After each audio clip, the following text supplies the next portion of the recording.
بسم اللہ الرحمن الرحیم الصلاة والسلام علیکہ یا سیدی یا رسول اللہ وعلا آلکہ واصحابکہ یا سیدی یا رحمت للعالمین۔ زیت شام اللہ جل شانہ و زبرانہ کا کروڑاں بار احسان عظیم جس خالق کائنات مالک علم ازل نے ہمیں توفیق بخشی کہ ہم آج پھر سے اپنے ادارے کے اندر موجود ہیں، اور دعا گو ہوں خالق کائنات مالک علم ازل میرے محبوب کریم الاسلام کی عزت و عظمت کا صدقہ اللہ تعالیٰ میرے استاد کریم کی قبر پر اپنی رحمتوں کا نزول فرمائے۔ یقیناً آغاز میں حضرت امام جلال الدین سیوطی رحمۃ اللہ تعالیٰ علیہ کی بات سے آغاز کر رہا ہوں کہ الحاوی کے اندر امام فرماتے ہیں لوگوں، صالحین جو لوگ ہوتے ہیں، عالم لوگ جو دین پڑھتے بھی ہیں پڑھاتے بھی ہیں اور پھر اپنا تعلق اپنے رب کے ساتھ جوڑتے ہیں، امام فرماتے ہیں پھر وہ مرتے نہیں۔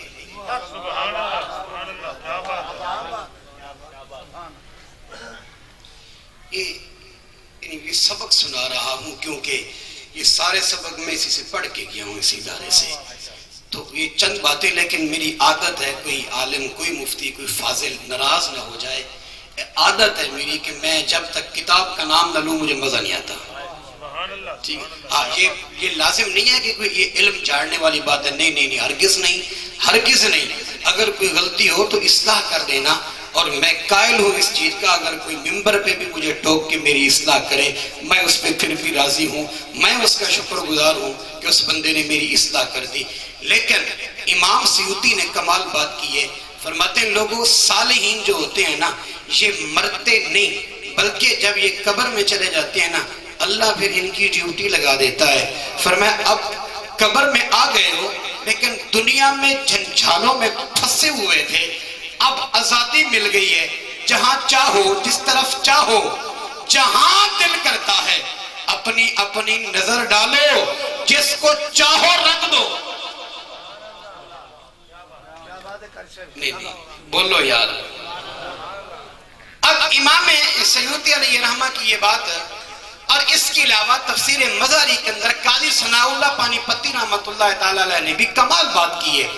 یہ جو آیت مقدسہ ہے نا کہ جو فوت ہو جاتے ہیں اللہ تعالیٰ کے راستے میں ان کو مردہ نہ کہو وہ زندہ ہیں، اسی آیت کے تحت قاضی ثناء اللہ پانی پتی رحمت اللہ علیہ نے بڑی کمال بات کی۔ آپ فرماتے ہیں اللہ تعالیٰ پھر ان کو پر عطا فرما دیتا ہے ان صالحین کو، پھر یہ پروں سے پرواز کرتے رہتے ہیں۔ فرمایا پھر دنیا کے اندر رہنے والوں پہ سب پر یہ چاہتے ہیں اپنی نظر ڈال لیتے ہیں۔ نعرہ تکبیر، نعرہ رسالت، نعرہ حیدری، سرکار کی آمد، میٹھے کی آمد، سونے کی آمد، مدنی کی آمد، نعرہ تکبیر۔ لیکن میں کہنا یہ چاہتا ہوں کہ صالحین کا یہ اللہ کی بارگاہ میں اعزاز حاصل کرنا، مقام حاصل کرنا، ان باتوں کو سامنے رکھتے ہوئے یہ میں کہہ سکتا ہوں واللہ کہ میرے استاد کی نظر سے کوئی چیز چھپی ہوئی نہیں ہے۔ اگر میں علم کے حوالے سے بات کروں تو یقیناً آج بھی یقین کامل کے ساتھ کہتا ہوں، جب یہیں تھڑکنے لگتا ہوں تو سمجھتا ہوں کہ استاد پیچھے بیٹھا ہے۔ اگر عملیات میں جاتا ہوں لوگ ڈرانے لگ جاتے ہیں مر جاؤ گے، لیکن خدا کی قسم یوں سمجھتا ہوں کہ استاد کا ہاتھ آج تک وہ پیچھے کھڑا ہوا ہے۔ یوں کبھی نہیں سمجھا کہ استاد دنیا چھوڑ گیا ہے اب تنہائی ہے، نہیں واللہ آج بھی اسی طرح یقین کامل ہے جس طرح زندگی کے اندر جب وہ حیات طیبہ کے ساتھ دنیا میں ظاہری طور پہ موجود تھے ہم سمجھتے تھے کہ ہمارے سامنے کوئی بد مذہب نہیں کھڑو سکتا، کیونکہ ہمارے کامل پیچھے بیٹھے ہیں، آج بھی ہم اسی طرح استقامت پکڑ کے کھڑے ہیں. کیوں کہ ہم اپنے آپ کو تنہا نہیں سمجھتے. جس طرح ہمارے کامل ظاہری زندگی کے ساتھ ہمارے پس پردہ بیٹھے تھے، آج بھی وہ اپنی قبر میں بیٹھ کے بھی ہمارے اوپر پوری نگاہ ڈالتے ہیں اور ہماری ثابت قدمی کا اہتمام خود کرتے ہیں. تھوڑا آگے چلتے ہیں. اگر کوئی شخص، اگر کوئی طالب علم اپنے استاد سے غداری کر جائے، اپنے استاد کا نافرمان ہو جائے، اپنے استاد سے دور ہو جائے، تو سنیے گا فتاوی رضویہ شریف کی 24ویں جلد ہے، صفحہ نمبر 19، 20، 21، 22، 23، 24، 25، 26. ان صفحات پر پوری ڈیٹیل کے ساتھ اعلیٰ حضرت عظیم البرکت الشاہ امام احمد رضا خان علیہ رحمت الرضوان نے آپ نے بڑے خوب اور کمال درجے کی حدیثوں کو جمع بھی کیا اور پھر اس پر وضاحت بھی فرمائی. لیکن میں چلتے ہوئے ایک جملہ بول جاؤں، میں کہتا ہوں علم جتنا مرضی ہو جائے، لیکن اعلیٰ حضرت کے ماننے والوں، جب استاد آ جائے پھر سر جھکا لیا کرو. ٹھیک ہے بڑے عالم ہو، ہم کسی کے علم کا انکار نہیں کرتے، ہم اتنا کہنا چاہتے ہیں بار بار گلا پھاڑ پھاڑ کے احمد رضا کا نام لینے والوں، جب استاد آ جائے تو پھر احمد رضا کہتا ہے سر جھکا دو. کیوں؟ آپ نے پھر صفحہ نمبر 22 پر نا دونوں سائٹوں پہ آپ نے جو حدیثیں جمع کی نا، اس کے اندر آپ نے کمال درجے کی بات کی. ابن جریر کو کوٹ کیا اور پھر حضرت امام منذری کو بھی کوٹ کیا، اور اس کے علاوہ المعجم الکبیر، معجم الاوسط، مختلف کتب حدیث کو آپ نے مسئلہ اخذ کرتے ہوئے حدیث کو پھر بیان کیا آگے. فرمایا نبی پاک علیہ السلام نے یہ بات کی، فرمایا میرے غلاموں، جس نے ایک لفظ تمہیں پڑھا دیا ہے وہ تمہارا آقا و مولا ہے. بات کو سمجھنا، حدیث مشہور زمانہ ہے. جس نے ایک لفظ پڑھا دیا وہ کیا ہے؟ تمہارا. چلو یار علماء تو بلا ناغہ پڑھتے ہوں گے، اگر بول لیں گے تو میرے خیال میں حدیث پڑھنے پڑھانے میں ثواب ملتا ہے، یا سننے سنانے میں بھی ثواب ملتا ہے کہ وہ تمہارا آقا ہے. اب سنیے اعلیٰ حضرت کیا نقل کرتے ہیں اور بیان کیا کرتے ہیں. فرماتے ہیں جب وہ تمہارا آقا ہے تو پھر آقا کی شان یہ ہے، اگر آقا کا کوئی غلام اس سے بھاگ جائے تو اس کے لیے 3 وعیدیں ہیں. ایک یہ کہ وہ کبیرے گناہ کا مرتکب، دوسرا یہ کہ اس کی نماز قابل قبول نہیں ہوتی، تیسرا یہ کہ اللہ اس پہ ناراض ہو جاتا ہے. اور میں نے کہا جو اپنے آقا سے منہ پھیر جائے اس کو 3 سزائیں ملتی ہیں، اور پھر جس سے تم نے ایک لفظ پڑھا وہ تمہارا آقا ہے. اگر تم اس سے منہ پھوڑ لو گے تو میرے نبی فرماتے ہیں نمازیں قبول نہیں ہوں گی. نمازیں قبول نہیں ہوں گی. پتہ چلا وہ مولوی یا ملا جو اپنے استاد کا مخالف ہو، اپنے استاد کے خلاف زبان کھولتا ہو، وہ اپنی نمازوں پہ فخر نہ کرے کہ میں بڑا نمازی ہوں، میں بڑا امام ہوں، لہذا میری عبادتیں قبول ہیں. میرے رسول 1400 سال پہلے تمہیں ادا کر گئے ہیں. اگر نمازوں کی بھی کامیابی کروانی ہے تو استاد کے قدموں میں رہنا پڑے گا. نعرہ تکبیر، نعرہ رسالت، نعرہ حیدری، شان علماء. تھوڑا سا اگلا صفحہ لے لیں تو پھر اعلیٰ حضرت جو حدیث نقل کرتے ہیں وہ کیا ہے. فرماتے ہیں کہ نبی پاک علیہ السلام نے فرمایا جو کبائر گناہ ہیں، بڑے گناہ ہیں، کبیرہ گناہ ہیں، ان گناہوں میں سے ایک کبیرہ گناہ یہ ہے کہ والدین کی نافرمانی کرنا. صحیح ہے جی، والدین کی نافرمانی کرنا.